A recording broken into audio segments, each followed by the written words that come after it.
Okay. Bismillah ar-Rahman ar-Rahim. I think we're live. Let's just check though.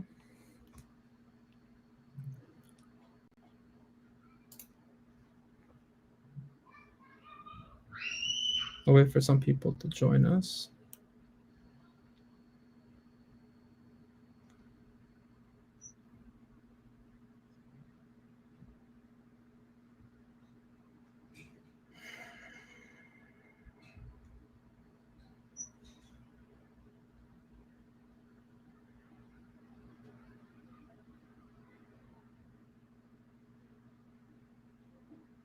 عليكم السلام ورحمة الله سيدي جوردن. أهلا وسهلا سيدي. الله يبارك فيكم. Thanks for hopping on, man. So we'll wait a little bit. Not too long. We'll have this recorded, inshallah, so people that can't catch it live can catch it later. Inshallah.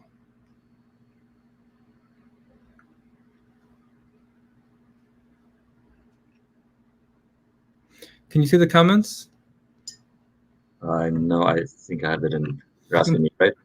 Okay. The comments. All right. Walaikum salam. Walaikum salam, Brother Jordan. Where are you coming from, Jordan? If I can ask you, what part of the country are you in?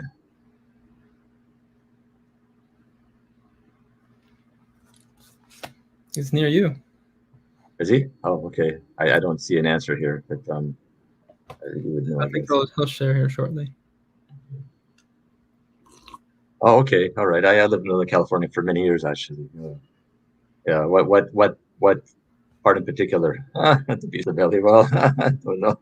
I'm not sure what the biggest belly is. So Southern California is, I think, a big belly too. Area. Yeah. Okay. I figured Bay Area. But, yeah.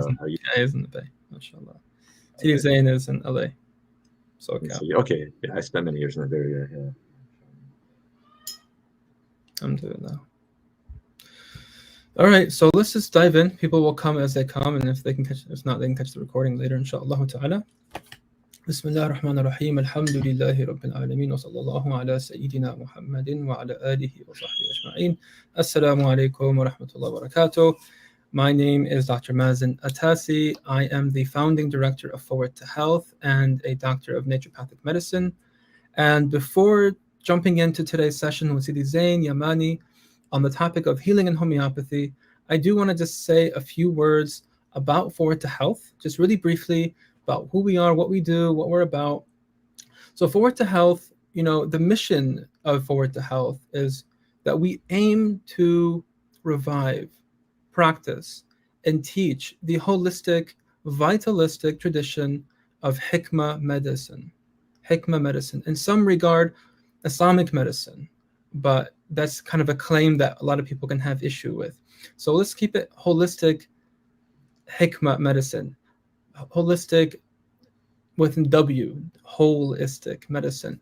The medicine of Islam and Islamic civilization in some way has been lost, unfortunately. It's a tradition that has not made it. Alhamdulillah, the other ulum of our tradition have transmitted through the ages. Quran, Hadith, Tafsir, Tasawwuf, all these things. Alhamdulillah, they've made it through. But Islamic medicine, for some reason or other, by the hikmah of Allah, has not been translated and transmitted through time, except we still have the principles. And so, in an interesting way, in a way that's, I think, very interesting to reflect on, the medicine is open for revival in every time and every place, because that in some way is necessary for the medicine to really be able to optimize its service to the people and the subjects it's hoping to treat. The medicine has to be individualized in the sense of the needs of the people. So having a dogmatic set of practices that are transmitted with the authority of Islam may not actually be the most fruitful, most beneficial way to serve people in their uniqueness. Obviously, people living in America or the West in 2022 have certain types of health needs and health issues than a Bedouin living in Arabia in the 10th century, or what have you, or even a 15th century person living in Baghdad in civilization of that time.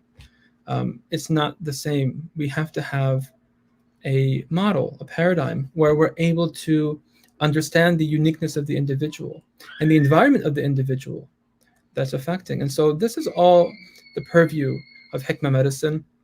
There's so much to talk about, and I kind of, hope for time eventually to really expound on this. But at Forward to Health, we're really committed to reviving this tradition, a principle-based, rational, even scientific, for people that have to hear that word, but real science, not reductionist materialism, but holistic Islamic science in some way, a science that respects first principles and the metaphysical paradigms that are elucidated by the ulama and the arifin and the metaphysicians. So here at Forward to Health, we have a whole host of offerings. We have consultations. Alhamdulillah, we offer both holistic medical consultations. We have courses that will be launching soon. One will be called the Foundations of Homeopathy, launching in the autumn, inshallah. And we have retreats, the first of which will be actually next weekend here in the suburbs of Chicago, called Feeling Alive. This is our inaugural Forward to Health retreat. It's a 2-day workshop available for in-person and online, and hopefully the first of many, because I really want to be able to offer dynamic educational opportunities for people that are interested in learning not just the theory and not just the philosophy and the history and so forth, but also the practical applications, how we make this useful in our lives, how we help our children thrive, how we help them grow, how we heal our wounds, how we optimize our potential, how we become who we're meant to be, right? Hikmah medicine has so many resources for us in this regard. And so we want to be able to offer these teachings in a way that's accessible to all in different formats. So inshallah ta'ala, we ask Allah ta'ala for tawfiq. We're doing our best here and trying to bring this service to a community, to fill a niche that no one's really filling. Most people not even aware of, this gap, this gaping hole, this vacuous space in the community that no one's really filling. So we ask Allah ta'ala for acceptance and tawfiq and His enabling grace to allow us to bring this blessing, this work, this art, this healing art, this knowledge, this mercy of God to ourselves first and foremost, and our families, and inshallah ta'ala to the world through Forward to Health. So may Allah accept, inshallah ta'ala. But moving on, alhamdulillah, we're doing this first live stream because we have recently brought Zain on as part of the team, alhamdulillah, Forward to Health. Zain Yamani, alhamdulillah, is a accomplished homeopath, a holistic physical therapist, a functional nutritionist. And so we want to be able to introduce him to the community. Alhamdulillah, Forward to Health has been around for about 4 years now.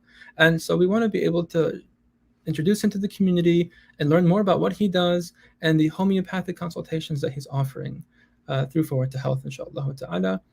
And so with that, assalamu alaikum, Sidi Zain, welcome. Alaikum salam. It's great to be on here. Thanks for joining us, alhamdulillah.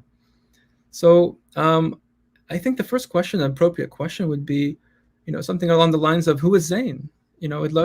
Tell us more about yourself, Sidi. Introduce us to the person of Zain Yamani, and tell us about your journey to becoming, a practitioner of the healing arts. Okay, well, that first question wasn't on my script, but I guess let's see what I can summarize here. So, let's see. My name is Zain Yamani. I'm currently located in California, where I kind of actually grew up and raised. But I've kind of traveled the world and back a bit since then. Give you a little bit, I initially was actually not in the health sciences, when I began my academics, I was actually economics and computer science kind of person.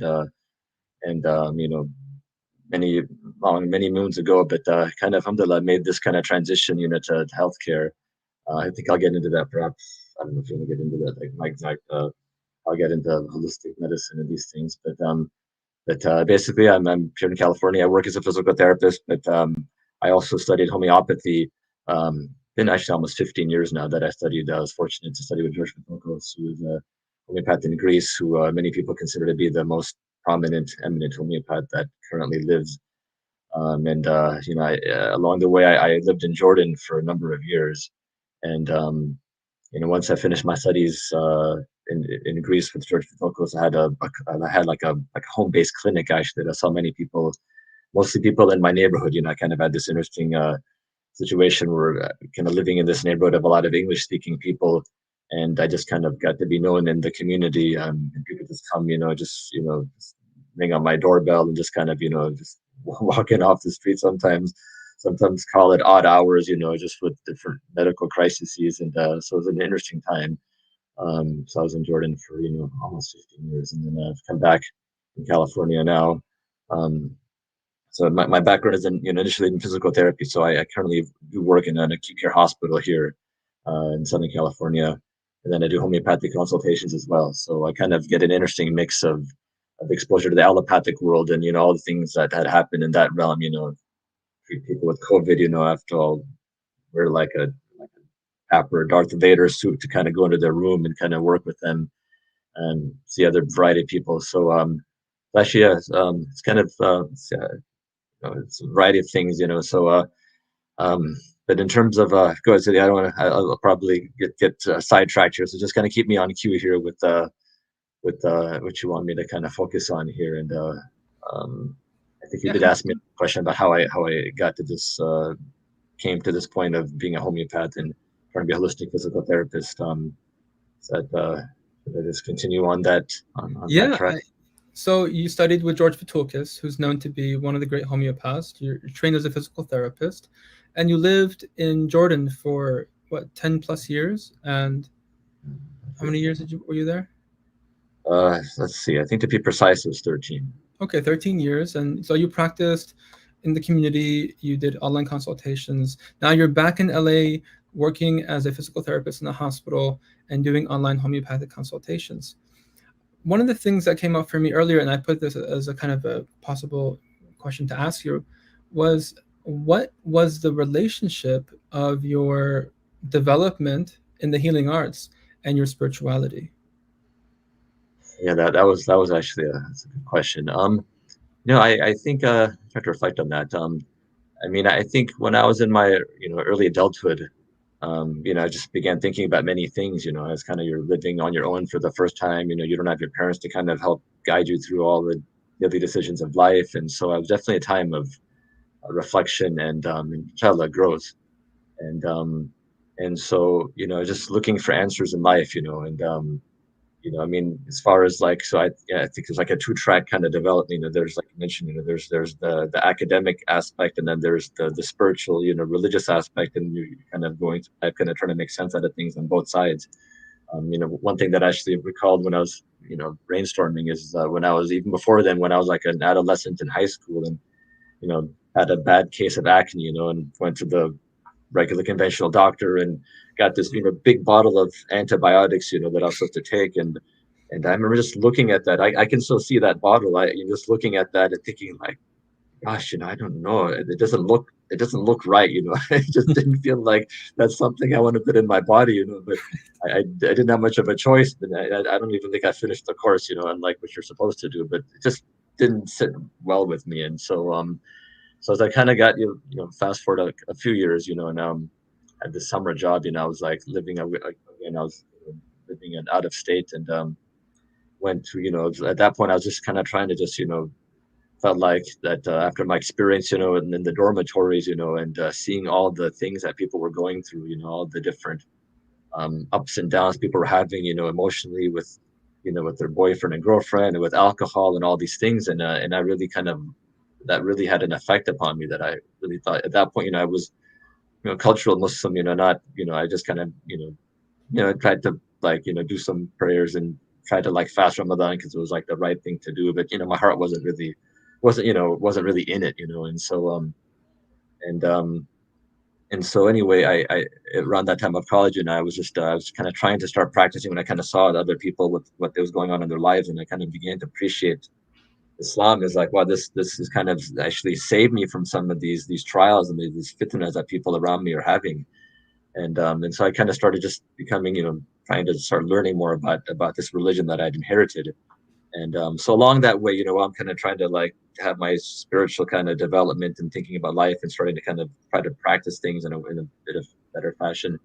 I came across this book, that actually I still have. Actually, I bought it almost 30 years ago. But this Natural Medicine of the Prophet, translated in Classic.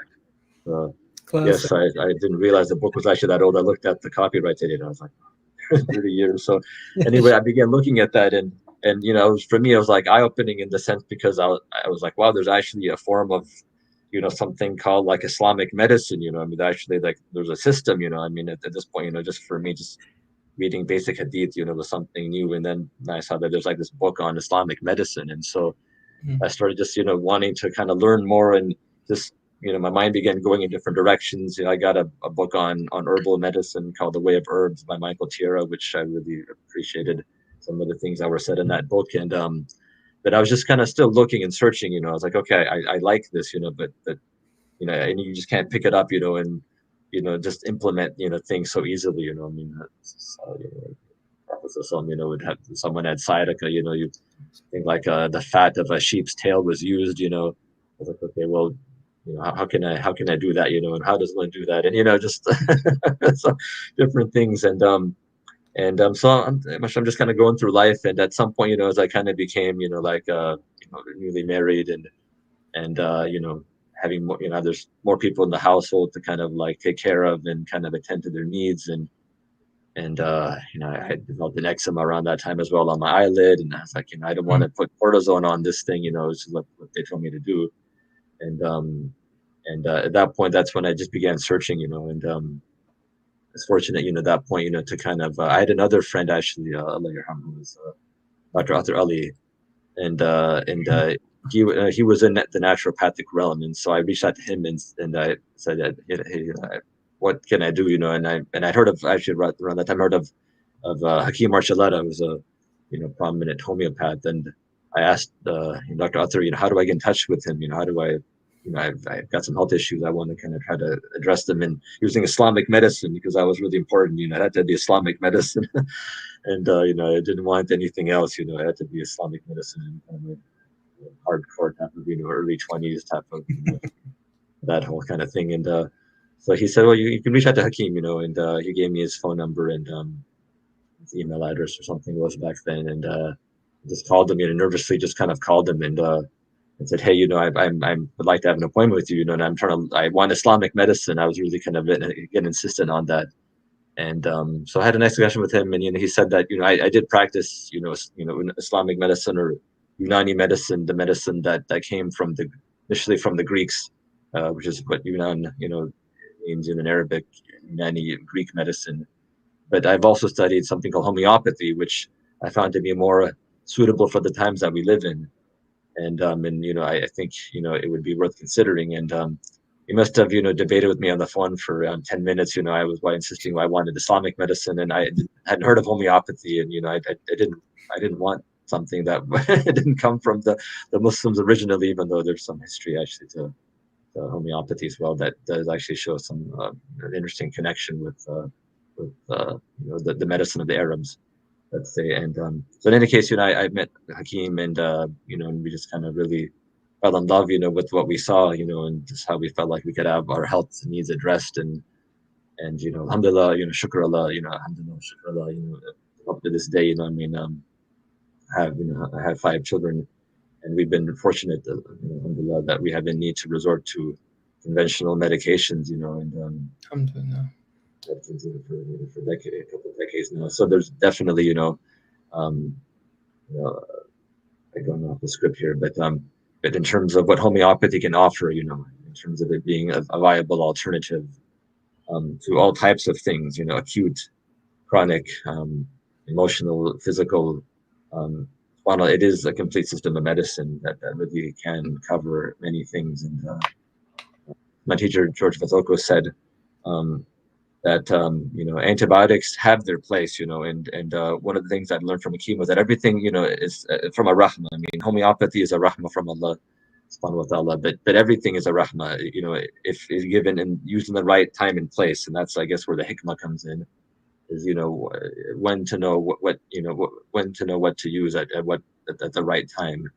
But as George Viloka said, that antibiotics have their place, but rather than I forget, it was 8 or 9%, rather than being used 80 or 90% of the time, they should be used only 8 or 9% of the time. Is what his experience had shown him in life, that they have their place, but it should not be the go-to thing, for things. And having lived in Jordan, actually, I mean, subhanAllah, they would really kind of double down on, any small little thing, and they would just be blasting it with steroids and antibiotics, like that even would make American doctors kind of, I think, cringe. And so definitely, so in a nutshell, that was kind of, my little bit of my journey, of how I came to be what I was. Thank you. Yeah. When you talk about Hakim, when I reached out to Hakim, reminded me of when I reached out to Hakim in 2013, and I was just about to apply to naturopathic school, and I got his email from a friend, a mutual friend, and I emailed him and told him this eager beaver kind of, I want to study with you, Unani Tib. And he's just like, I'm not doing that anymore. I was like, what do you mean you're not doing that anymore? He's like, no, I'm doing somatic work now. He was on the somatic work. I think I reached out to him later than you. And I told him, what the heck somatic work, and which is a whole different topic than homeopathy, of course. And I told him, he told me, he was like, this is what, here's what I'm doing and why, and that's kind of what I'm offering if you want to study. I was like, take whatever you got. I ended up getting so much more than somatic work. As you know, Hakim is a homeopath, as was mentioned, but just a master of the healing arts. And he's been practicing for, I think when we were in LA together, I said 45 years, and he said, no, sorry, 50 years, 50 plus years he's been practicing. So he's just a wealth of knowledge, mashallah. May Allah bless him and preserve him, and allow us to carry on, his work. And I very much consider myself a student still, and I know you do as well. And Dr. Athar, rahmatullah alayhi, and many others, who were inspired by him and passing, taking the baton and moving it forward, inshallah ta'ala. So you mentioned homeopathy, though, and this is something that I wanted to talk about, because homeopathy is something that I also love. I consider myself a homeopathic naturopath. Not all naturopaths use homeopathy, but I do, and I really believe that it is the hikmah of the age, and something that's most aptly able to address the concerns of the time, whether we're talking about psycho-emotional, whether we're talking about psychosomatic, just acute somatic, physical issues, whatever the case may be. Homeopathy is equipped to do that.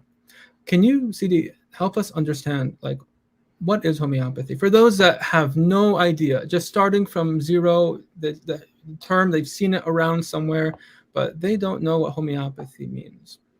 Yeah. Can you give an understanding of that, please? Thank you. So actually, let me begin with a quote, actually, from George Vithoulkas, which I think is kind of a nice definition, and kind of will do more service, to the technical definition, and then we can try to put things in simple terms. But I did like this. So homeopathy, quote unquote, energy medicine, is a branch of medical science based on the principle that disease can be cured by strengthening the body's defense mechanism with substances selected for their energy-giving properties. In homeopathy, derived from the word homeo and pathos, meaning similar suffering, the cure is selected, which in its crude form would produce in a healthy body the same symptoms found in a sick person suffering from this specific disease. One more sentence. But this crude substance, selected from herbs, minerals, or chemicals, is diluted and purified beyond the point of harm to its quintessential state of energy. So, in essence, homeopathy is this idea that like cures like, and homeo, and so it's like homogenized, like making everything of the same consistency, homeo, and pathy like disease. So the idea is that something that will cause a symptom in a healthy person, if given in the right way, if you find someone that has that same set of symptoms, So let's say you pick a substance, some type of medicinal herb or something, and you kind of make it into like a tincture, a certain diluted form, actually. And then you have someone take it over a period of time, they'll actually develop certain set of symptoms. And what the early homeopaths did is they very meticulously tested different substances from the mineral kingdom, from the animal kingdom, even from the things that will cause, like disease, from the pathological domain, let's say. And then they kind of, even though that last one has not been maybe tested the same way, but they'll see the effects of what happens. People take these things for an extended amount of time, and then they'll see what happens in different spheres of a person, mentally, physically, like very specific body systems, the breathing, the digestion, the skin, the nervous system, all these things. And then from that compendium of knowledge, then they've organized it in such a way that if somebody comes and they present with a variety of symptoms, again, mental, emotional, physical, the different parts of the physical body, and you find a nice link that that this person has got these things, and these things match up well with what this substance would have caused in a healthy person. If you give that remedy, which has just the energy of that substance, and you kind of superimpose that on someone that has those symptoms. So imagine like kind of like a sine cosine type of a wave, that kind of like there's a certain type of frequency that's there, certain things may be like this, certain things may be like this, certain things would be like this. And we would say that particular frequency that a person has is representative of a particular disease, disease state that's within them. And so likewise, a person has that particular frequency at a given time, you'd say the outermost layer of disturbance. And now you find a remedy that has a similar frequency as this. Then when the two kind of come in contact, we say that the two similar things, the remedy brings with it an artificial disease kind of state, and similar like things actually can negate one another. And so what happens is when that remedy comes with that type of energetic frequency, that energetic signature on that disease kind of state the person has, it kind of helps. If it's the right match, then it kind of helps just mitigate that disturbance off of the person. And when that happens, then the person is able to, their body is able to kind of start restoring their health again. It's kind of removed kind of this kind of monkey on one's back in a way, and the body is able to kind of try to reorganize itself in a way that can result in better health. And because you're looking at the totality of the person, which is the nice thing about homeopathy, is you're looking at the whole person. I mean, you're looking at them on an emotional level, on a mental level, the physical level, what particular symptoms they have, their generalities. What we say is like what they like, what they dislike, their fears. All these things, you're kind of looking at this big combination of things that the medicine is truly individualized. And so we say, like, if you had like 10 people that were all like suffering from the same medical condition, if you all gave them a diagnosis that was the same, and you had a case with all of those 10 people, you may come up with 5 different remedies, because it's all going to be individualized to their particular presentation, their constitution, their background, what they may have inherited, and so on. And so that's the neat thing about homeopathy, is that with one remedy, you can affect people on a variety of levels. Not just in the Western paradigm, allopathic paradigm. You have to go to a dermatologist for your skin, and a neurologist for like your if you got some issue with the nervous system, and a cardiologist if you've got something with your heart going on, and a psychiatrist, and so on and so on. Which is very common. I mean, medical system, hospital. Someone comes in and they're seeing all of these specialists. They're all kind of trying to do their particular part. But with the beauty of homeopathy is you can affect all these things. With a single remedy, someone can come and if the remedy works well, they can say, I'm emotionally feel better. I don't have the anxiety like I did before. And my energy level is better, and my asthma, which is the main reason they come in for, is like better. And you can hit a variety of things, from just one intervention, one practitioner. You've got that potential. That is a great beauty, no doubt, of homeopathy.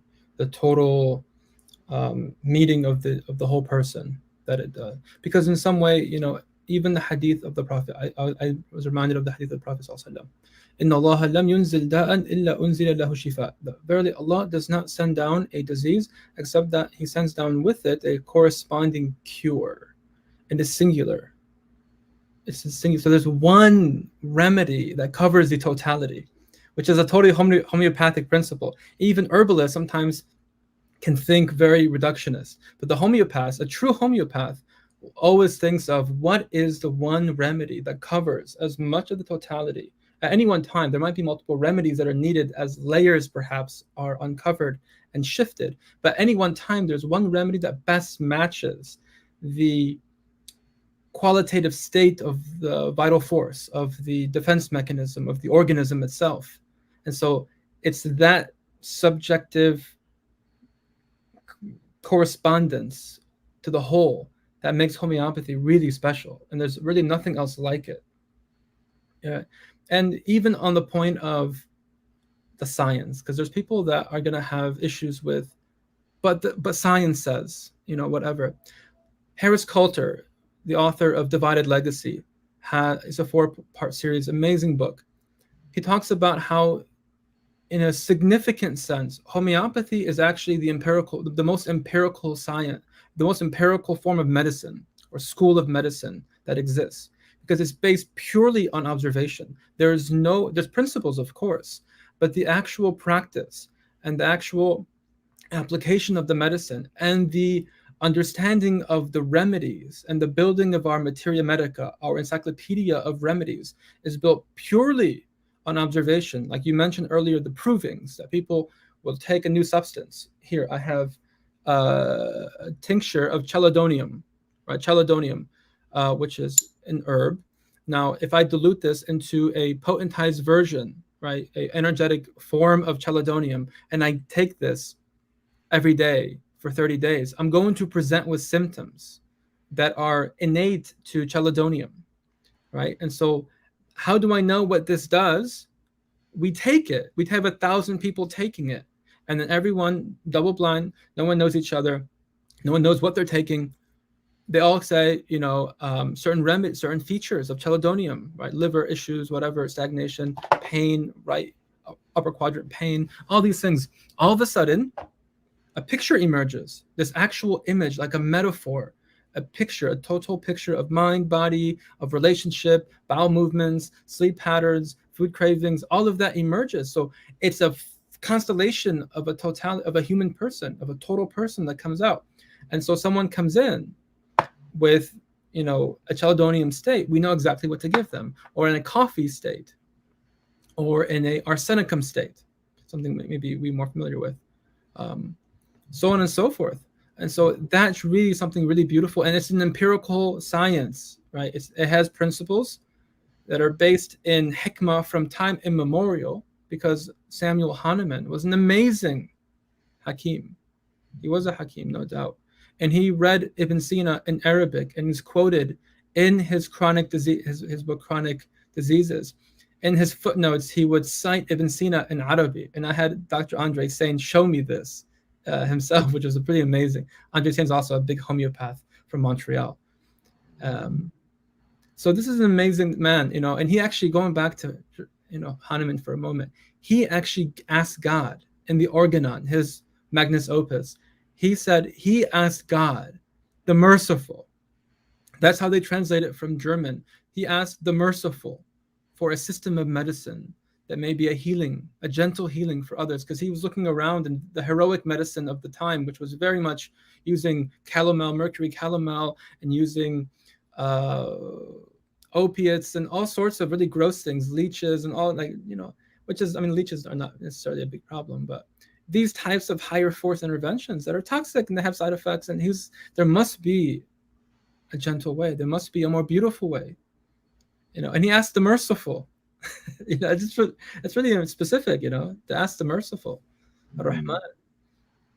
Actually, I think that there's actually some speculation that he actually was a Muslim at the end of his life. I don't know if you. That's true. That's true. Right. Well, Actually, I think all of us, kind of like Shakespeare too, Sheikh Zubair. well, yeah. But inshallah, I am optimistic that inshallah There's some interesting, yeah. I mean, I read on some blog actually that even like an Indian who's not Muslim was kind of saying that there's proof, and there's actually a document in the British Museum of like he had like a last request for his wife that when he passed away that he'd try to look for like a number of Muslims to like bury him. So although I wanted to go to the British Museum and kind of look that to see if it was true, but that's what I heard. And maybe we'll go together one day because I'd like to see that. MashaAllah. And so homeopathy is a really beautiful system of medicine, no doubt. And I find it to be something that really matches the principles of hikmah, in the sense that it treats the underlying causes of disease, because we're looking at the disturbances in the vital force, which is the disturbances at the ruh, the defense mechanism, the corest part of us, the most qualitative part of us, which is what's so important about healing, is actually dealing with the essence of the matter, which is something immaterial. The essence of the human being is immaterial, and treating the whole person, and being safe, doing no harm in the medicine. What's amazing about homeopathy as well is its safety. Its safety is one of its greatest strengths, in the sense that you can't harm anyone with homeopathy. Now, you can prove a remedy, so if you give someone like belladonna 200, for 10 days, every hour, he's gonna feel it. You're gonna put him into a funk. But in that sense, I mean, that's kind of pushing it. The way that homeopaths dose won't do anything like that, and there's no toxemia, because the physical kind of body of the remedy is gone. It's totally energized. The quantifiable body, the jism, is removed in the process of potentization. And so all that's left is the qualitative kind of ruhani aspect. And that's what homeopathy, is so beautiful and gentle, right? And matches with the deepest part of us, which is a unity, a part of unity before it differentiates. It's an essence of unity. So, okay, I think if people have any questions about this, they're welcome to ask in the comments. We're going to have some Q&A at the end of today's session. But I did have, an interest in hearing some cases or stories that, maybe of things you've heard, or things obviously that you've treated and seen firsthand. What are some interesting cases, CD, that you have seen using homeopathy? It's fun. It's been an interesting kind of time here, but just over the years, let's see. I was trying to think of what are the most best cases that maybe kind of can demonstrate some things. So let's say, okay, so I will begin with, I've got three that I'd kind of come up with. Let's see how we do with time here. So the first was all called Boy M, and this is a few years ago, and this was probably like a little bit more of a poignant, or kind of a little bit perhaps more of like a dramatic in some ways, but nonetheless, it's very characteristic. Maybe on a lesser level of what I've seen time and time again, over with different people and children in particular. And so this was a boy that had come to me as little over 5 years old. I just kind of read from my notes to kind of make sure I cover all the points. And when he came in, he had asthma. He had developed this condition called ITP. It's a type of like unknown immune condition where the body starts attacking its own platelets, and can result in like easy bruising and bleeding, spots on the skin.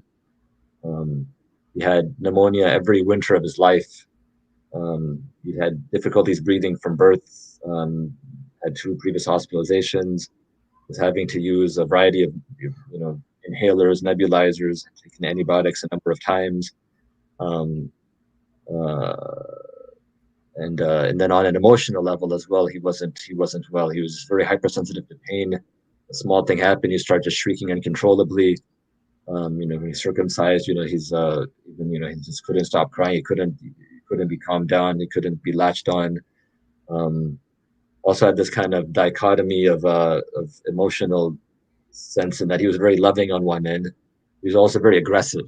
And if his siblings bothered him, he would, he just would just kind of like start fighting and attacking back, just kind of go into this kind of rage.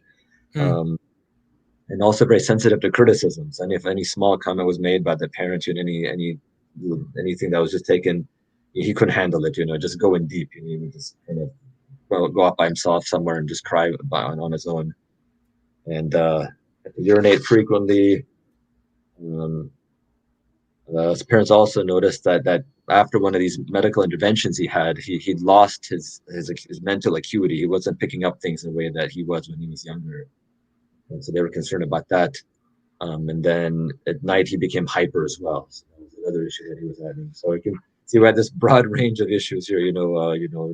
Physical conditions, energy was not so good, and on the emotional level. And so what in his case, what I did is I just kind of looked at the totality of symptoms, and also kind of did maybe this would be another type of discussion and maybe become a bit lengthy, but there's this kind of idea that in some among some homeopaths, and I think it's a legitimate one. It's not really classical homeopathy, but in the sense that also the conditions that we live in, with all the drugs people are being given nowadays, all the powerful drugs, there is this thought that that when Western medicine, allopathic, pharmacology would say that if a drug is given, it goes for a certain half-life, it gets metabolized by the liver, it's kind of then it gets excreted, and that's the end. There's no once you kind of purge the body of that drug, that's kind of the end of it, with the body. But there are homeopaths who kind of feel that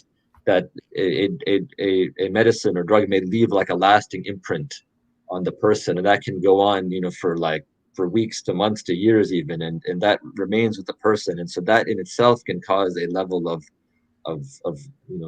lack, disease within the person. And so one of the steps that you should sometimes consider is trying to give remedies to help kind of remove the remnants of what those drugs have done. And then after you've done that process, then you can kind of give like the true classical homeopathic remedy. So I did that process with this boy, and gave him, kind of try to cleanse him from some of these things, and then gave him like the deeper acting remedy, and saw him,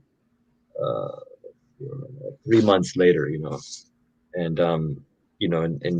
just to go over my notes, his energy was improved. He became much more active.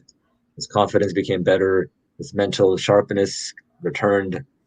His sensitivity to criticism, was, quite reduced. His siblings, he was even sensitive to other people. So even if someone said something to one of his siblings, or if his siblings got into a rivalry or like some fight, he'd be, really affected by that. He couldn't handle any type of quarrel. And so that he became just, he could just kind of like take it in a bit better. He became calmer. He was not offended if somebody said something to him. He could kind of like, he could kind of just take it in a bit better. His aggression, calmed down. Another important thing is he was able to express himself, his own emotions, which is something that I've actually come to realize over the years, is the importance of being able to express oneself emotionally. I think many people today, they hold in a lot of things, and they, if they're sad, they just kind of hold it in. If they're mad, they hold it in, and there's a consequence, with those suppressed emotions. And I've kind of learned, through homeopathy that many times I've seen after remedies, all these suppressed emotions, they all come out, and it can be a little bit overwhelming, for people and for parents and people in the beginning. But this is like a type of, this type of discharge, I don't know if catharsis is the right word, but this expelling, of something that's not good for the person. It comes out, and that's the thing about homeopathy is, is this idea of there is this hierarchy, of what's the most important part of a person, and what's not as important, and the emotions are at the core of the human being. If the emotions aren't well, the person's not well. And as Hakeem, I remember him giving an example of someone, who had like schizophrenia, that, he was like robust. He could like walk outside, in the cold winter without a shirt and not get sick. But on the deepest level, what matters, was the person wasn't well. They're schizophrenic, they're disconnected, from society. They're just not there. And so the emotional aspect is the most important aspect. And so like that's something, Dr. Mazen, has many cases of people that we've seen. And when people the first thing when we have a follow-up, we ask, how are you doing emotionally? And even if the physical is worse in the beginning, that's okay, if because the emotion is the core of the person. And oftentimes, if you just give it time, everything else will fall into place too. But the emotion is the core of the person. And Mm-hmm. I mean, the Tokos actually had this. Maybe we can put it up somewhere afterwards. But it has this diagram that's representative of what a human being. The MEP kind of concentric Yes, circles. that's right. Concentric circles. That's right. There's kind of a series of concentric circles symbolizing the human being, and at the core is the M. The mental, and then right around that is the emotional, and then around that is the physical. And so that mental emotional piece is really the core of the human being. And if that's not well, like if just like I give the example of the schizophrenic person who didn't get sick, if someone has got like robust look things, but if he wants to commit suicide, that's not a healthy person. And Absolutely. so What's interesting about that too is that as that person, as the schizophrenic heals, or as the person with bipolar and or anxiety, depression, whatever, heals the emotions, they might likely have a physical aggravation of their condition, and that would be obviously something that we'd want to support and be gentle. But in some way, a good homeopath would celebrate, like alhamdulillah, like that's a great sign, even to the point where people come in with physical illness only, and I say alhamdulillah for you have a physical complaint. The disturbance is at the most peripheral part of you. If you have skin, people are have eczema, psoriasis, they have acne, physical kind of dermatological conditions that are more peripheral to the organism, and I say that's actually a sign of your vitality. Better that be on the skin and we can see it and treat it and observe it, rather than it actually gets suppressed into the organism and show up in a few years as asthma, show up in a few years as ear infection, show up as something organic and visceral, and then maybe that gets suppressed with medication and drugs, and then it goes very emotional, and then maybe it goes even more deeper into the mental, and you begin to actually lose your identity and lose sanity and your grip on reality. So it's like this. It's a beautiful map. It's a very simple, 3 concentric circles, M in the middle for mental, E around it for emotional, and P for physical. But you can really use that clinically, and even people for assessing themselves. Like alhamdulillah, the core of my disturbance is physical. Yeah, I have maybe constipation or diarrhea, or I have joint pain, I have migraines, but these are things that I can work with, and the homeopath for sure can help you, mapping those symptoms objectively, and then looking at the subjective or person underneath it, behind it, that's expressing those physical symptoms. Those things can be shifted so easily, right? But you're right, absolutely. People that are like, almost, physically unmoved, just insensitive to the influences, the physical influences of the climate, of nature, of other people, maybe it's not a good sign to be unmoved. The Prophet ﷺ was a very feeling person, very present and sentient. It's actually a feature of good health to be affected by things, and so it's not about that, but it's about how do we then find the core dilemma, the core issue of anyone's problems, and then shift them from the interior out so that they can find balance. That, like you said, get rid of or clear these things out of the body, out of the system. That's the most important thing. And that's what, homeopathy really is stunning in doing. Yes, like you said, I mean, this shift that can occur, I mean, I was looking at some of the questions people were asking, about that homeopathy doesn't have any effect, and James Randi and these types of can be a discussion another day. That's someone that my teacher George Vitokos would get very would get very intrigued, from some of the things that James Randi was saying. He tried to actually engage him, in I think he actually tried to challenge him to something. Yeah, like had a. But far as I know, Ramji didn't accept the challenge, and some of these people are unfortunately the pawns of the pharmaceutical industry. Yeah. A lot of the things that come out there. So just about the concern, that homeopathy is like no different than placebo, and things are so diluted it won't do anything. It's interesting because over the years, when I've had people and I've had them take remedies and give their children remedies, and sometimes when they'll have these aggravations, when the child just kind of just has this period of just kind of just letting it all out and just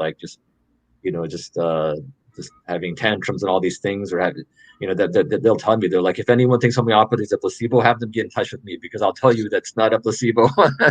Because they've seen what happens, what can happen, all the changes that can happen, and they say actually kids, classic homeopaths will say that children and animals are the best proof that homeopathy is not a placebo, because they don't know what's happening. You're just giving them something. It looks like candy, tastes like candy, and yet things happen. So it's not like the typical placebo where an adult is taking something and he's thinking like, oh, this is like I'm taking this medicine, and this is going to do something to me.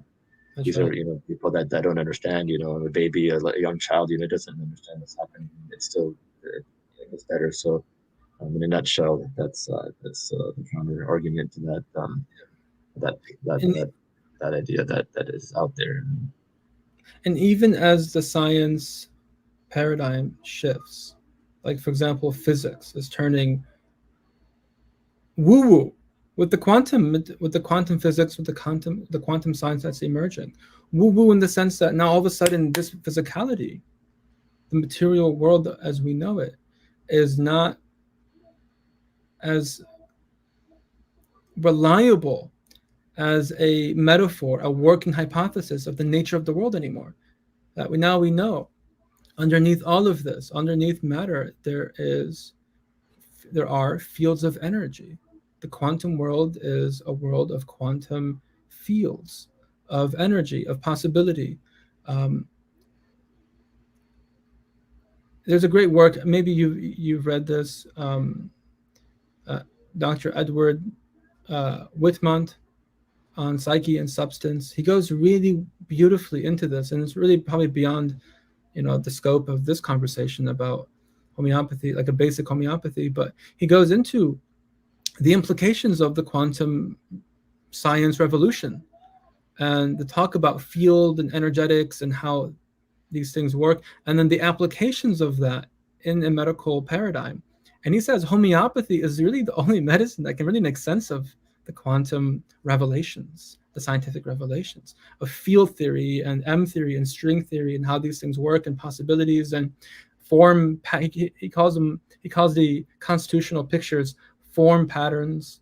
Like it's like a picture, like sepia or lycopodium, and these well-known polycrest. Well, every homeopath knows these remedies and knows these features and characteristics of these form patterns, and they exist somehow, some sort of quantum, subconscious, or maybe Jung would call it, as unconscious, a collective unconscious or individual subjective unconscious pattern or crystallization of energy in the body, right? So it's like science is catching up to traditional knowledge, to wahi-based science, and even traditional-based science from the understanding that the basic understanding that the world is not material.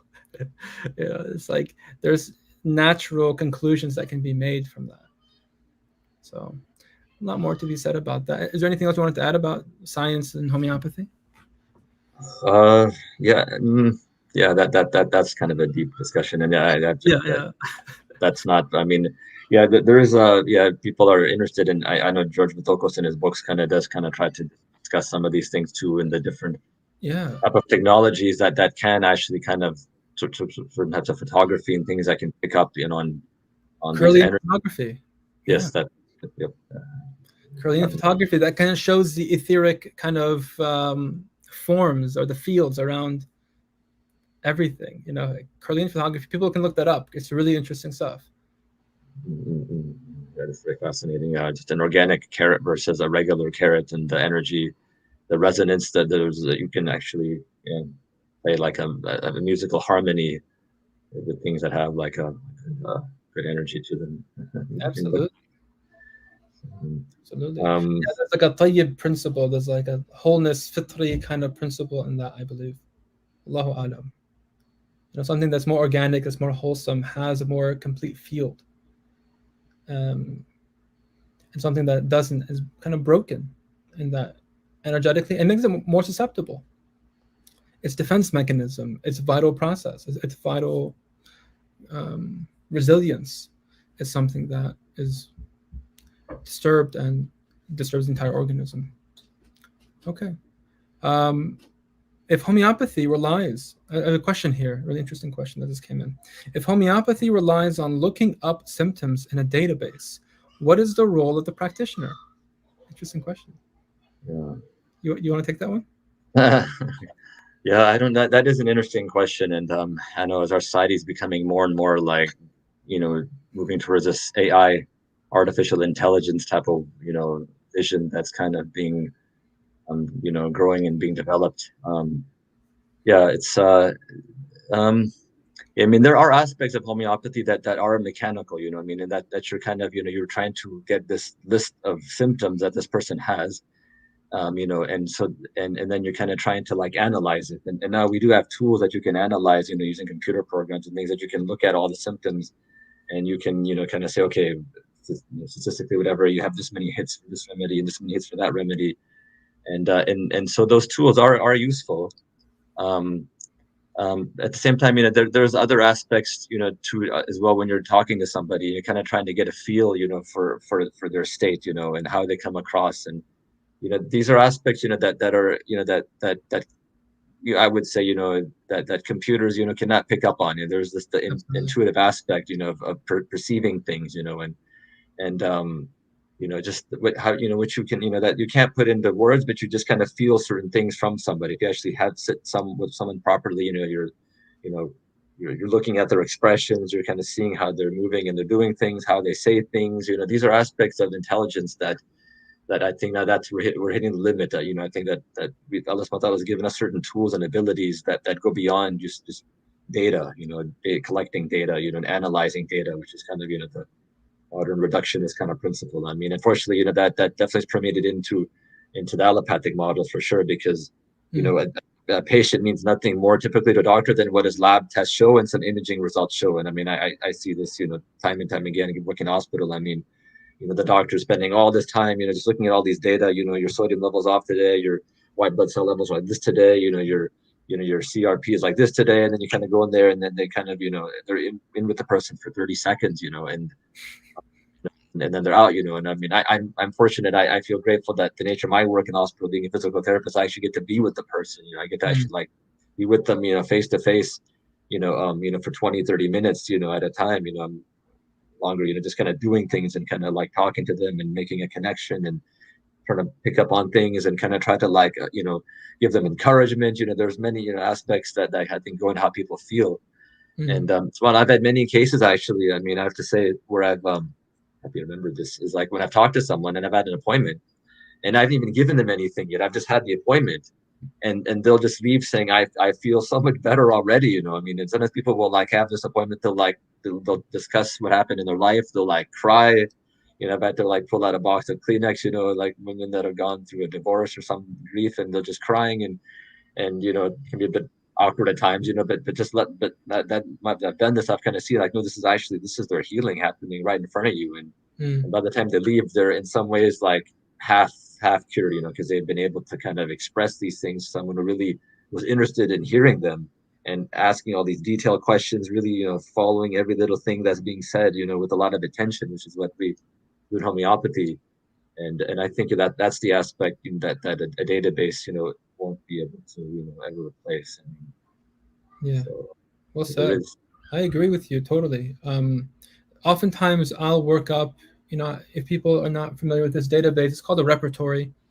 No, not a repertory. I mean, I guess it's a repertory. I mean, you look up symptoms in a repertory, and you find like what remedies are in each symptom rubric, and then basically you can choose that, and then you can do that for each symptom that you find, and then there's like a table basically that collates all this information and ranks remedies. But it's not like, and I mean, I don't know any homeopath that does this, like worth the label, worth the honor of practicing homeopathy, that just takes the first one. It's just like number one, like a podium, done. That's your cure. No, you have to probably take like the top 10, or whatever, top 5 at least, and be like, okay, let me just take 20 minutes right now and really match, like Zain was saying, like the full the energy, the hal, the constitution, the temperament, the mizaj, the nature of the organism of the person. That's something that no machine, at least Wallahu alam, but maybe they'll learn how to do it eventually. But at this point, I don't think anything can do that but a human heart. The human heart, the human aql is a function of the human heart. So the homeopath, or the hakim in general, the healer that can connect with the heart of the individual, that can feel with them, that can sympathize with them, and really understand them from that connection, has a huge advantage over any machine, because there is a type of understanding that emerges from that connection that can land one in direct knowledge of the remedy. And it's something uncanny. It's something that I'll tell you, people have said something that have led me to a remedy that wasn't even top 10 on my workup. And it was the similimum. It was the remedy that they needed. It was a beautiful remedy. That happens, a lot, that more than I can count. Certain just random peculiar kind of statements people will say, or the way they say it, or I don't know, this is really important, but I dream of rats, and I had a similar really interesting case about that. But anyways, like that, and that piece of information led me to the remedy, just some rats, arsenical. Yeah. So it's really interesting, just stuff like that. So I'm not sure any machine could ever do that. I'm doing that. Okay, so how are we doing for time? We're at 1 hour, so we don't want to take this too long. Maybe we'll take. Do you want to answer a couple more questions, or do you want to move on, CD? I know whatever. Okay. Let me take a couple more questions, and then I want to ask you about your process. It's with new patients and what that looks like and stuff like that, and we'll wrap it up, inshallah ta'ala. So, do you think that homeopathy is actually proved through the? I'm going to paraphrase what I think he's saying. Proved through the criteria of conventional medicine, but the results are not well known, or that it doesn't need to be proved by their own criteria. Can I I'll just say you cannot prove through the allopathic criterion, because the criterion is that we have a biochemical mechanism that directly connects the action of the remedy to the action in the body. And that's impossible with homeopathy. There's no, of course, homeopathic remedies have biochemical effects, but to reduce it to one is impossible, because we're addressing the totality. We're addressing something, if you will, like upstream from biochemistry. So there's so much biochemistry that's affected by each remedy that there's no way you can just reduce it to one. All right. Would you add anything to that? No, I think I don't know if the question, if I've understood, but just to kind of fully, just to kind of piggyback off what you were saying is, I think the conventional model relies upon a certain number of known chemical reactions and interactions, and just a limited number of processes that have been studied. And in homeopathy, and it's kind of it's a bit more, it's a bit more global. This recognition that there is the human body as this innate kind of wise vital force that's running things, And and we can't understand everything about that vital force. We don't know. I mean, they're always learning something new in the medical model. But this new thing, that new thing, this new why this new test is the most important thing. I mean, it's always changing, but this kind of has a bit more of like a global understanding that, okay, this body understands itself. We can't understand all the details, but let's just kind of try to help it. If we can pick up on this disturbance and this energy within it, and kind of try to just kind of help that process along, remove this disturbance, the body can kind of take over, and it can do things beyond what we can kind of just figure out with trying to control this or that mechanism within the body. So yeah. And one thing that biochemical medicine also does not address at all is the mind, is the psyche, is the emotions. I mean, they have no idea about that. Where a homeopath can tell you a great deal. I mean, a good homeopath is also basically a psychologist. Like, they are swimming in the realm of psyche all day with their patients. So they're not ignoring these things. That, oh, I'm not trained in psychology. Yes, you are. A homeopath is definitely aware. Now, they're not going to analyze me. Maybe they won't tell you the analysis of things. And oftentimes, I mean, like modern now somatic and holistic and relational types of counseling don't go into analysis at all, because they say it's not really useful, right? So like Hakim is really against analysis and a lot of the cognitive semantic stuff. So you don't have to analyze it, but you have to be able to take it into consideration. And that's something that, I mean, if anything, it's like, really, and this is something of a paradigm shift maybe for some, but it's like the asl, the foundation is holistic science. And does allopathic science square up to the criterion of real holistic science, the real holistic paradigm? The question is kind of a backward question in some way. It's like, because allopathic medicine has a hikmah and it has a role, but it's a very limited role.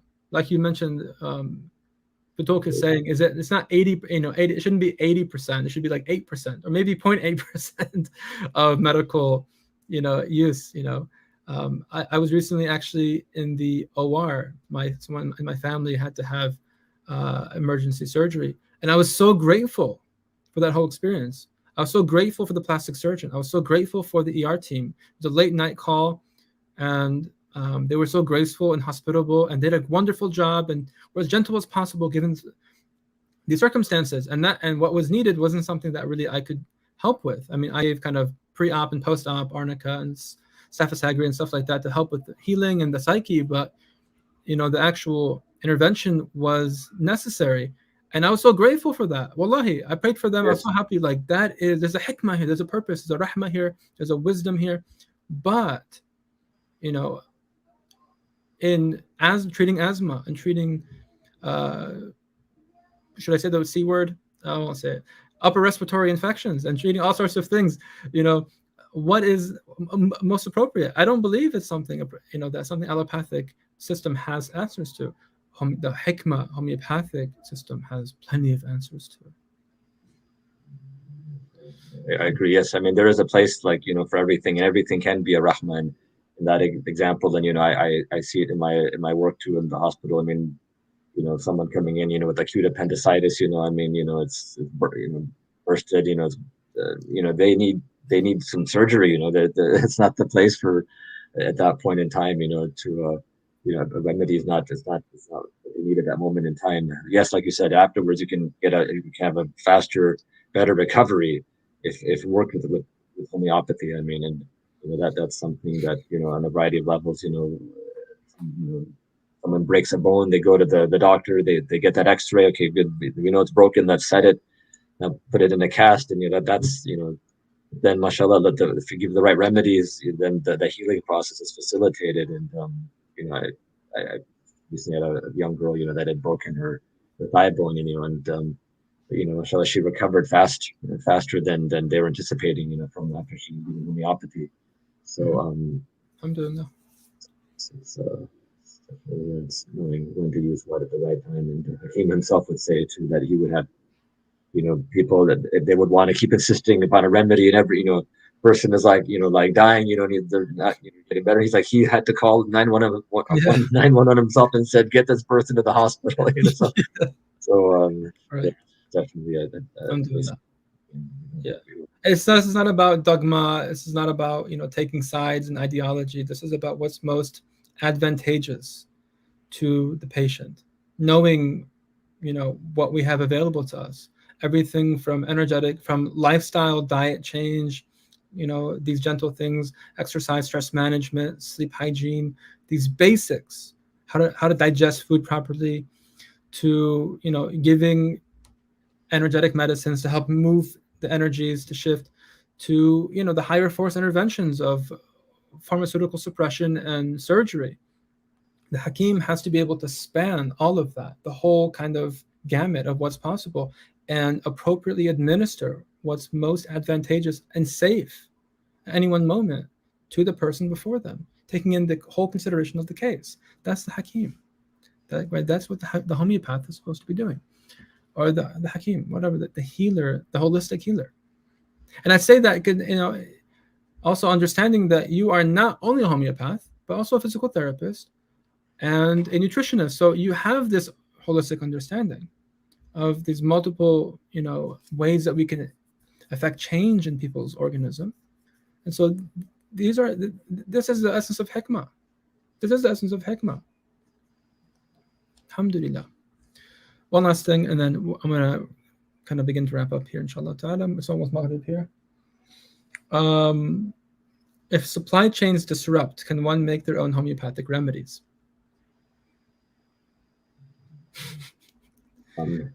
So yeah, there's a specific way to graft remedies for sure. You can do it. There's kind of a technical part, and then there's an intentional part that I would advise anyone who's looking to do that to learn from a homeopath who grafts remedies, who is familiar with that process.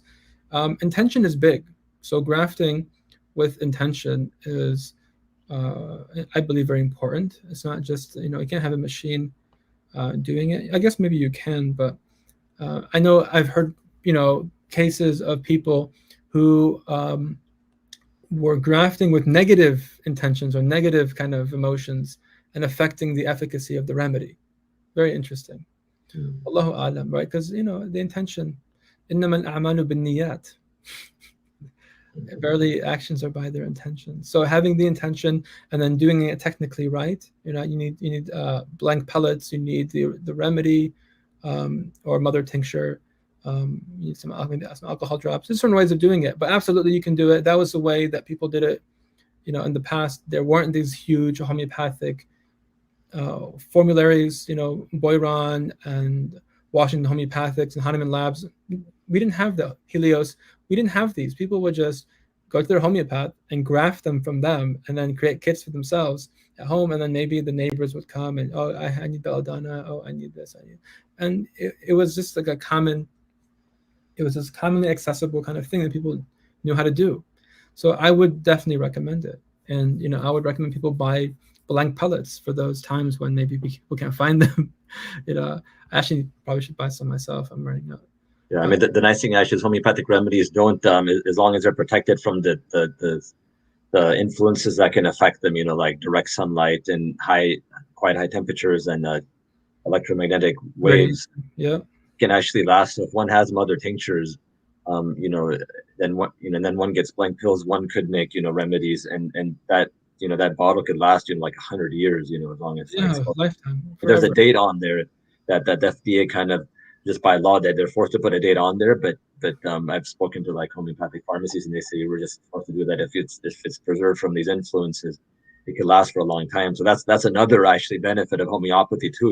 Is that Western. I can't say that for sure, but I don't know if that's the case. If you had an antibiotic that was like 10 years old, what would be said about that?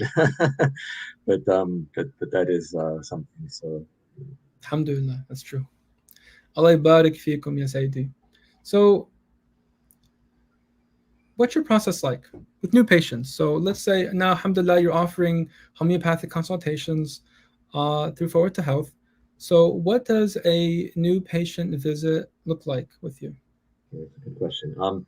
So the first thing is it takes some time. So for an adult, the initial appointment is about 2 hours on average, and it's and so what happens over the course of that is you first try to get a good case history. And what I mean by that is you first want to kind of know, um, not just someone's current set of complaints, but kind of what's happened to them over the course of their life. What particular events have happened, and if they've had some traumatic experiences, if they've had certain medical interventions, if other treatments they've had. You kind of want to have an idea of this timeline of what's gone in with this person, because those things can have an immediate bearing upon what's happening with them now. They may not realize it all the time, and there's many times where something that happened some time ago was actually the trigger for what opened up the door to like what's bothering them still to this day. But they won't put two and two together. So you want to get a good case history. You want to understand the continuum of what's happened from childhood to present. You also want to know about their family history, because that's quite important in homeopathy as well. If there's a particular familial tendencies, then that can indicate certain things to homeopath. One of the cases that I wanted to discuss, was a lady that came in, with needed to have heart bypass surgery. I mean, and this is granted, this is like a rare case. I don't get to see that many people that come in with these end stage conditions. But long story short, this lady needed heart bypass surgery, and something kept happening. She had like 3 events in her life where she like had an infection, or doctor said, no, you're not ready, come back later. Then she like had like sprained her ankle. They said, come, we're not, it's a risk right now. And then after the 3rd, something happened. She said, maybe I'm not meant to do this. And she happened to be visiting Jordan, and I saw her, but one of the things that was interesting about her was that she had this familial history of heart disease, that both of her parents had died of a heart attack. And so when homeopath sees that, it certain certain alarms, certain whistles go off, that this could indicate that someone may be carrying a specific, what we call a miasm. They're carrying a specific inherited disposition, some disease that their parents had, that left a trace for their progeny. So tuberculosis is is a big one. That if someone's ancestors had tuberculosis, that left a trace of tuberculosis within that person, and that will affect that person on a genetic level. May just they don't have full blown tuberculosis, but they've got certain traits that would be found in someone that has TB, for example. And so we look at these things, and so we want to know about the family history, what things were there, and those will be good things for us to consider. Then we'll look at the present complaints, like we found the last case, what the person is dealing with at that moment in time. We want to look at their emotional state, just to kind of get an idea of their personality. Are they like a very person who worries a lot? Are they a person who's sad and depressed easily? Are they someone who's quick to anger? You kind of try to kind of get a feel for what is their kind of constitutional makeup. And that, so when we look at all those things, what we do is we kind of, take all these different pieces of data, and then kind of try to find what are the remedies that cover all of these common, all these points, between the emotions, the generalities, their likes and their dislikes, what they like to eat, what they don't like to eat, are they hot, are they cold, are they, how do they sleep? All these things, you kind of try to put all of them together, and then you kind of, like Dr. Mazen was saying, you kind of, that we use our tools to kind of try to narrow it down as what may be the most likely remedies that this person needs. And then using this combination of data and intuition and our studies and other aspects, kind of come up, what we think is the best remedy for that person. I'll also, because I'm interested in diet, and because, it's, it is important, there's a saying, it's a bit, maybe my wife doesn't really care for it. She thinks it's a little bit harsh, but I think there's truth in it. So, take food as your medicine, or else you may have to take medicines as your food. And so there's a place, what people put in has an effect, and I would tell, I used to tutor, kids, high school students, before I even actually got interested in holistic medicine, but I had this consciousness of trying to eat healthy, and I tell them, if you've got a nice Ferrari, you're not going to stick a banana into the gasoline tank. You're gonna you're gonna try to find, the high octane gasoline. You want to keep that engine running properly. Well, our human bodies are the same thing. You don't want to just stick anything in there. It may taste good. It may look, may taste and smell good, but there's realities as to what's what things contain and what they don't contain. And so I'll try to spend a bit of amount of time depending on what they tell me and what's happening with them. What do you typically eat? What are your meals like, breakfast, lunch, dinner, whatever, what have you? And then kind of try to take that into account because I think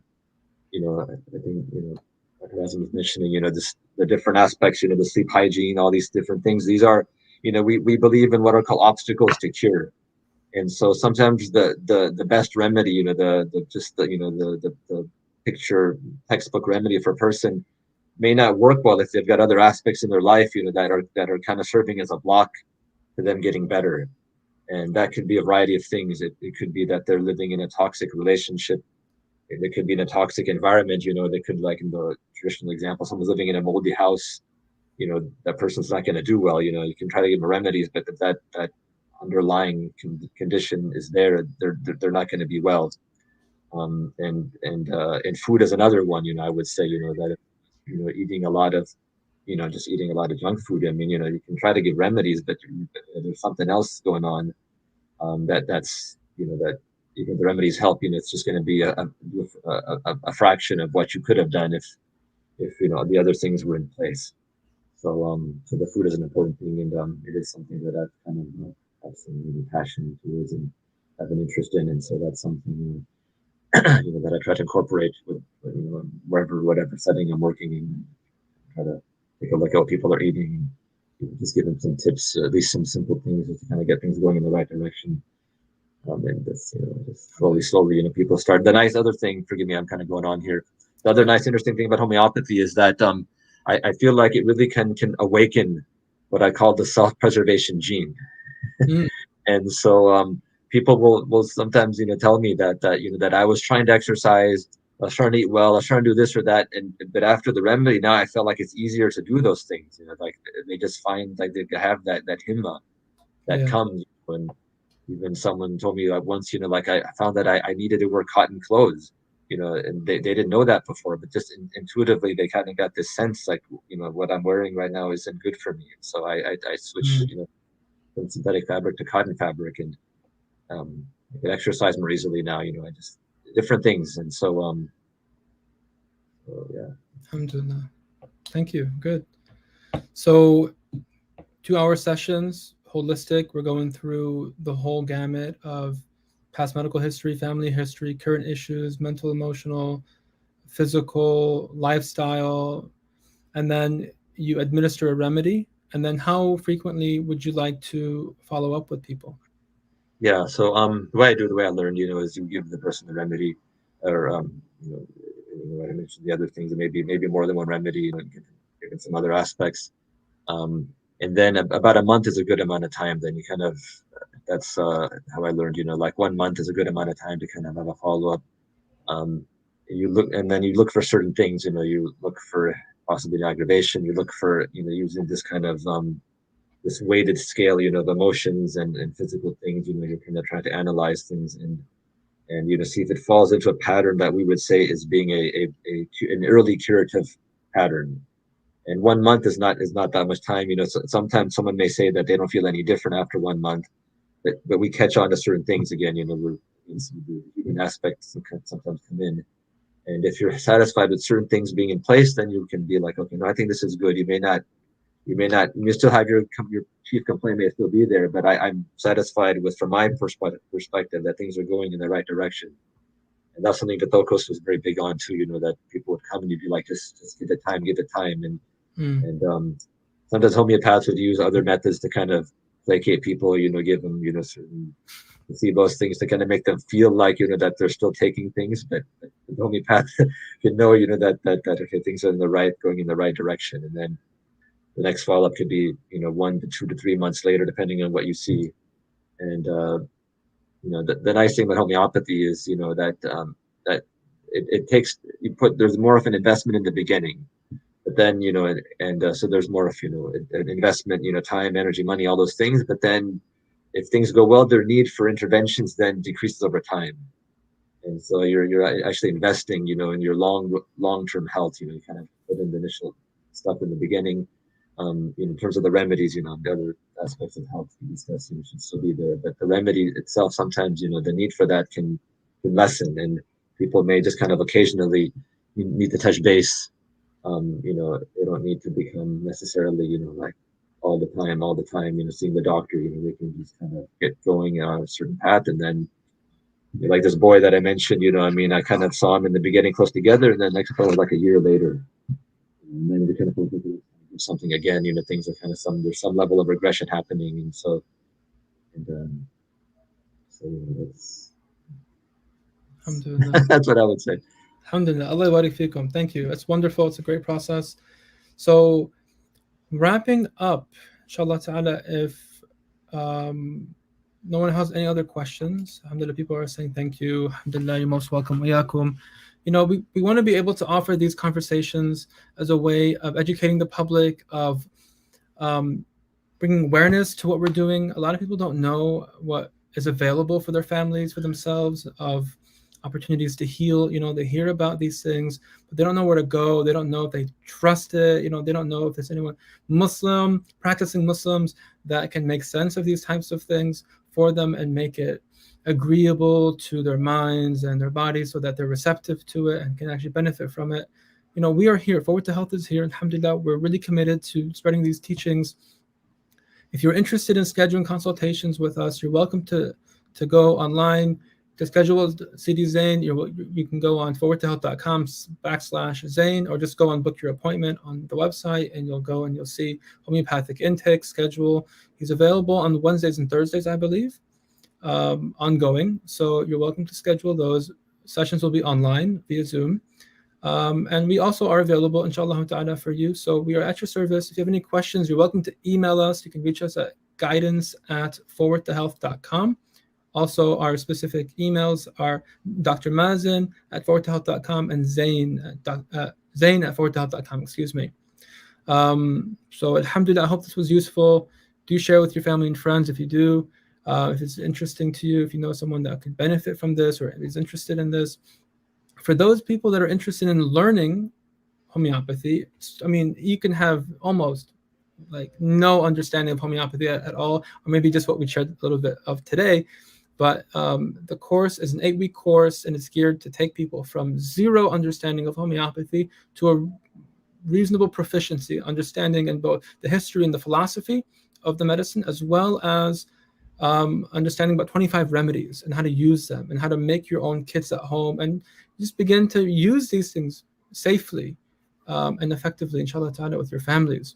So these are things, inshallah ta'ala, that are important to me, making these things available to people, especially, we're talking about supply chains, and God knows what's going to happen to people, and people losing their access to, good care. So, having this knowledge is, could save people's lives, Allah ta'ala alam, So we want to be able to offer that, inshallah. That's coming in the autumn, in August. I think we're going to launch in August and start in September. And then, inshallah ta'ala, final announcement for those that are interested in coming to the retreat. Welcome. We're going to be doing that next weekend, June 25th and 26th, inshallah ta'ala, here in Chicago. I've called it Feeling Alive. And inshallah, we'll be talking about homeopathy, but we're talking more in general about how to connect back to our bodies, how to connect back to the felt sense, right? The feeling of being rooted in our own experience, to have our sense of identity, confidence, our sense of agency, our sense of self, simply, and talking about the obstacles to that, traumas, difficult relationships, grief, emotions that have not been properly digested, just the trauma of the modern world, right? The world is traumatizing. The world is something that is not in alignment with fitrah and the will of God. And so these things have effect on nature. These things have effects on our families, our children who don't know better, us even, who may know better and yet can't thwart the effects of these powerful systems and institutions around us. So coming back to life, feeling alive again, is about coming back to our bodies, coming back to our confidence, inshallah ta'ala. And so we hope to be able to share these things. Again, tickets are available in person and online. You can go on the website forthealth.com/retreats to learn more and to find your tickets, to schedule your tickets. Allahi barik fikum. Thank you for joining us today. I hope you found this enlightening. If you're interested in more of the conversations, do let us know. Comment below or send us an email and let us know that you enjoyed this and you want more. Inshallah ta'ala, we're happy to do these at least maybe monthly. We'll see how Sidi Zain thinks about that. But I'd love to be able to continue this series maybe and talk more, maybe even specifically around homeopathy and holistic medicine, inshallah ta'ala, and how we can benefit ourselves and our families with this great knowledge, inshallah ta'ala. We ask Allah ta'ala for afiyah and tawfiq. Thanks for sticking around. And until next time, inshallah ta'ala, assalamu alaikum. Thank you, Sidi Zain, for joining us. Allah barik fikum. Thank you for having me. It was a pleasure. Alhamdulillah. Assalamu alaikum wa rahmatullah.